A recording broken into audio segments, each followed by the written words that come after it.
അടുത്തിടെയാണ് മലയാളം കണ്ട ഏറ്റവും വലിയ വിജയമായ തുടരുമെന്ന മോഹൻലാൽ ചിത്രം സംഭവിച്ചത്. ഇതിനുശേഷം തുടരുമെന്ന ചിത്രത്തെ പലരും തങ്ങളുടെ കഥയിൽ നിന്നും അടിച്ചു മാറ്റിയതാണ് ഈ തുടരുമെന്ന ചിത്രം എന്ന് പറഞ്ഞുകൊണ്ട് എത്തുകയുണ്ടായി. ആദ്യം ഒരാളെത്തി, അയാളെ ഇപ്പോൾ കാണാനേ ഇല്ല, തന്റെ കഥയിൽ നിന്നും എടുത്തതാണ് ഈ ചിത്രത്തിന്റെ പ്ലോട്ട് എന്നായിരുന്നു അദ്ദേഹത്തിന്റെ പറച്ചിൽ. നിയമപരമായും എല്ലാം നേരിടും എന്ന് പറഞ്ഞുകൊണ്ട് വലിയ കാര്യങ്ങളൊക്കെ പറഞ്ഞ് ചില ഓൺലൈൻ ചാനലുകളിലൊക്കെ എത്തിയിരുന്നു. പിന്നെന്തോ ആ പുള്ളിയെക്കുറിച്ച് ഒരു വിവരവുമില്ല. എന്നാൽ അതിനെക്കുറിച്ച് പറഞ്ഞുകൊണ്ട് നിരവധി പേർ എത്തുകയും ചെയ്തിരുന്നു. ഇതൊക്കെ ആളെ ഒന്ന് പരിചയപ്പെടുത്താനുള്ള ചെറിയ ഗിമിക്സുകൾ മാത്രമാണ്. ഏറ്റവും പോപ്പുലറായ ഒരു ചിത്രത്തെക്കുറിച്ച് പറഞ്ഞുകൊണ്ട് എത്തുമ്പോൾ അങ്ങനെ ചില സംഭവങ്ങളും അവർക്കും നേടാൻ കഴിയുമല്ലോ. ഇപ്പോഴിതാ മറ്റൊരാൾ കൂടി എത്തിയിരിക്കുകയാണ്. ഇയാളുടെ കാര്യം പിന്നെ പറയുകയേ വേണ്ട. കുറെ നാളായി മലയാള സിനിമയിൽ തന്നെ വലിയ പ്രശ്നമാണ് പുള്ളിക്കാരൻ. വൻ വിജയം നേടിയ തുടരുമെന്ന മോഹൻലാൽ ചിത്രത്തിന്റെ മൗലികതയെ ചോദ്യം ചെയ്ത് സംവിധായകൻ സനൽകുമാർ ശശിധരനാണ് ഇപ്പോൾ എത്തിയിരിക്കുന്നത്. 2020 താൻ എഴുതിയ തീയാട്ടം എന്ന തിരക്കഥയുടെ ഉടുപ്പ് മോഷ്ടിച്ച് എടുത്തിരിക്കുന്ന സിനിമയാണ് തുടരുമെന്നും സനൽകുമാർ ആരോപിക്കുന്നു. അദ്ദേഹത്തിന്റെ വാക്കുകളിലേക്ക് കൂടുതൽ കടന്നു കഴിഞ്ഞാൽ വലിയ വലിയ ആരോപണങ്ങളാണ് അദ്ദേഹം പറഞ്ഞു വെക്കുന്നതും. സോഷ്യൽ മീഡിയയിലൂടെ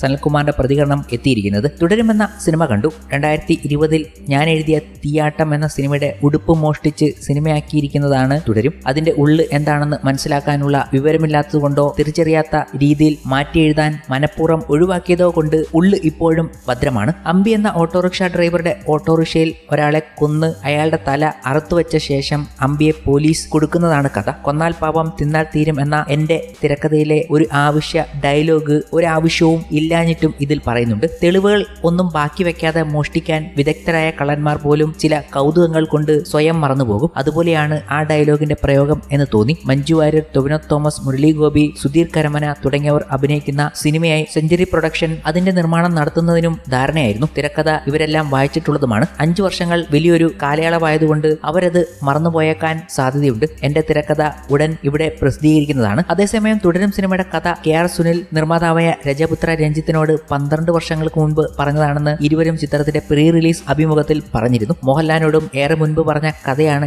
ഇതെന്നാണ് ടീം അറിയിച്ചിരുന്നത്. പല സംവിധായകരും വന്നുപോയതിനു ശേഷമാണ് തരുൺമൂർത്തി ചിത്രത്തിന്റെ സംവിധാന കസേരയിലേക്ക് എത്തിയതും. ഇതൊക്കെ അണിയറ പ്രവർത്തകർ പറയുന്നുണ്ടെങ്കിലും ഇതുപോലുള്ള ഇടയ്ക്കിടയ്ക്ക് കുറെ ആൾക്കാർ എത്തും, തന്റെ കഥയിൽ നിന്നും മോട്ടിച്ചതാണ്, തന്റെ ഉടുപ്പ് എടുത്തിട്ടതാണ് എന്നൊക്കെ പറഞ്ഞുകൊണ്ട്. ഇവരെയൊക്കെ എന്താണ് പറയുക? പുള്ളിയെ പണ്ട് മുതലേ വലിയ വിമർശനമാണ് മലയാള സിനിമയിൽ പ്രേക്ഷകർ നടത്തിക്കൊണ്ടിരിക്കുന്നത്. എന്നും പല പോസ്റ്റുകളുമൊക്കെ ആയി വരും. മഞ്ജു വാര്യർക്ക് എപ്പോഴും ശല്യമായിക്കൊണ്ടിരിക്കുന്ന ഒരു സംവിധായകൻ കൂടിയാണ് അദ്ദേഹം എന്നത് വാർത്താ മാധ്യമങ്ങളിൽ നിന്നും നമുക്ക് മനസ്സിലാക്കാനും കഴിയും. കൂടാതെ പുള്ളിയുടെ സോഷ്യൽ മീഡിയയിൽ കയറിയാലും പിടികിട്ടും. എന്തായാലും അദ്ദേഹത്തിന്റെ വാക്കുകൾ ആരാധകർ കേൾക്കണ്ട. മോഹൻലാൽ ആരാധകർ പുള്ളി എടുത്തു കൊടുക്കും എന്നൊക്കെയാണ് മറ്റു ചില കമന്റുകൾ സോഷ്യൽ മീഡിയയിൽ എത്തുന്നതും. അതിനൊപ്പം തന്നെ പ്രേക്ഷകർ ഈ ഒരു കാര്യം അറിഞ്ഞപ്പോൾ തന്നെ പറയുന്നത് സത്യമാണെങ്കിൽ താങ്കൾ ഡയറക്റ്റ് ചെയ്ത് കുളമാക്കേണ്ടിയിരുന്ന ഒരു പടം മികച്ച രീതിയിൽ വിജയിച്ചതിൽ സന്തോഷിക്കൂ എന്നതൊക്കെയാണ് പല പ്രേക്ഷകരുടെയും കമന്റുകളിൽ എത്തുന്നത്. ഇത് നിന്റെ കഥയല്ല, ജോർജ് സാറിന്റെ കഥയാ, സിനിമ ശരിക്കും ശ്രദ്ധിച്ചു കാണൂ, അദ്ദേഹം അത് പറയുന്നുണ്ട്, ഇത് എന്റെ കഥയാടാ, ഞാനാ ഇതിലെ നായകനെന്ന് എന്നതും കൂടി അവർ എടുത്തു പറയുന്നുണ്ട്. അങ്ങനെ കൗതുകവും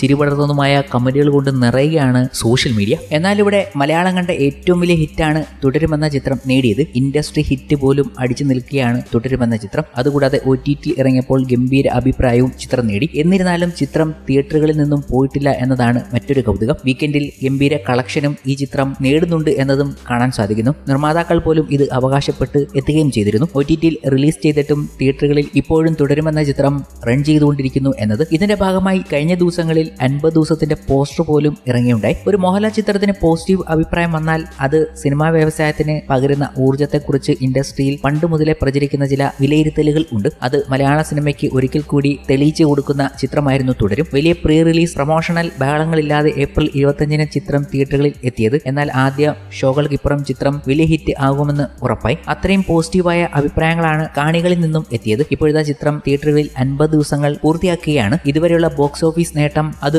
വലുതുമാണ്. ചിത്രം തിയേറ്ററുകളിൽ എത്തിയതിന്റെ 50-ാം ദിവസമാണ് കഴിഞ്ഞ ദിവസം. ഇപ്പോഴും ചിത്രത്തിന് കേരളത്തിൽ അങ്ങോളം ഇങ്ങോളം ഷോകളും അത് കാണാൻ എണ്ണത്തിൽ കുറവെങ്കിലും പ്രേക്ഷകരുമുണ്ട്. മെയ് 30-ന് OTTയിൽ എത്തിയ ചിത്രമാണിത്. OTTയിൽ എത്തിയിട്ട് 2 ആഴ്ചകൾ പിന്നിട്ടിട്ടും ചിത്രം കാണാൻ തിയേറ്ററിൽ ആളെത്തുന്നു എന്നത് മലയാള സിനിമയിൽ ഇതുവരെ സംഭവിച്ചിട്ടില്ലാത്ത കാര്യമാണ്. പ്രമുഖ ട്രാക്കർമാരായ സാറ്റ് നീൽക്കിന്റെ കണക്കനുസരിച്ച് ചിത്രം 49-ാം ദിവസമായ കഴിഞ്ഞ ദിവസം ഇന്ത്യയിൽ നിന്നും നേടിയ നെറ്റ് കളക്ഷൻ 1 ലക്ഷമാണ്. ഈ കഴിഞ്ഞ ശനി ഞായറും ചിത്രം 4 ലക്ഷം വീതം നേടിയിരുന്നു. കഴിഞ്ഞ വെള്ളിയാഴ്ച 5 ലക്ഷവും. ഇന്ത്യയിൽ നിന്ന് ചിത്രം ഇതുവരെ നേടിയ നെറ്റ് കളക്ഷൻ എന്ന് പറയുന്നത് 121.92 കോടിയാണെന്നാണ് ഇവരുടെ റിപ്പോർട്ടുകൾ. ഗ്രോസ് 141.5 കോടിയും വിദേശത്തു നിന്നും മറ്റൊരു 93.8 കോടി. അങ്ങനെ ആഗോള ബോക്സ് ഓഫീസിൽ നിന്നും ആകെ നേടിയിട്ടുള്ളത് 235.3 കോടി എന്നതാണ്. മലയാള സിനിമയുടെ ചരിത്രത്തിലെ എക്കാലത്തെയും വലിയ 3ാമത്തെ കളക്ഷൻ കളക്ഷനാണ് ഇത്. എമ്പുരാനും മഞ്ഞുമൽ ബോയ്സും മാത്രമാണ് കളക്ഷനിൽ തുടരും എന്ന ചിത്രത്തിന് മുകളിൽ ഉള്ള 2 ചിത്രങ്ങൾ.